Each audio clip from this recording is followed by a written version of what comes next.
আমি সবারে সাক্ষী রাখছি, সত্যি না মিথ্যা ভাইয়া? 1 মিনিট ওয়েট করেন। আমি সবাইকে সাক্ষী রাখছি। আমি স্বর্ণকারে স্বর্ণ চিহ্নে কামারে লোহা চিহ্নে আমি যখন বেছি, এটা অভিজ্ঞতা আমার আছে।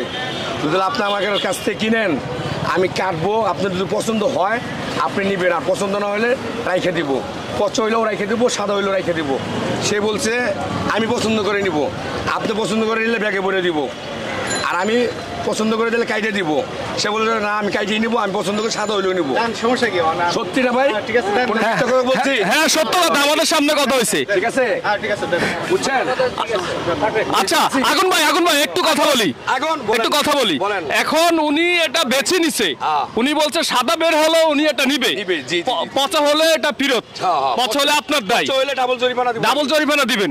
এখন মালটা কাটছেন, মালটা কাটার পরে কিন্তু অনেক সাদা বের হয়েছে, এখন তারপরে উনি এটা নিবে।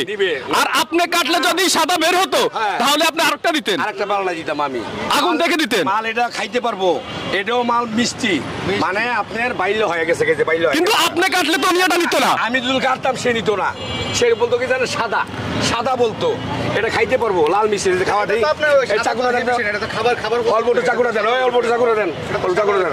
আমি দিকটা মাল পেয়েছি, এই যে ইউটিউব ফেসবুক অনলাইনে পাইবে, সারা বিশ্ব আমাকে চেনে। আগুন না মেলন ধরেন, এটা মিষ্টি খাইয়া দেখেন, কাস্টমারে বুঝে না, কাস্টমারে বুঝে কি জানেন, সাদা অল্প একটু খাওয়াই, কমবো না আপনার, কমবো না এলাম ভাই মুখে দেন।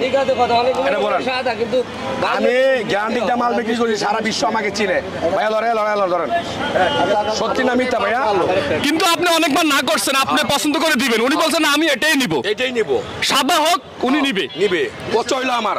কিন্তু আপনি যদি আজকে এটা বেচে কাটতেন তাহলে কিন্তু নিত না, তাহলে নিত না, জীবনও নিত না, আমার সাথে ঝগড়া করতো।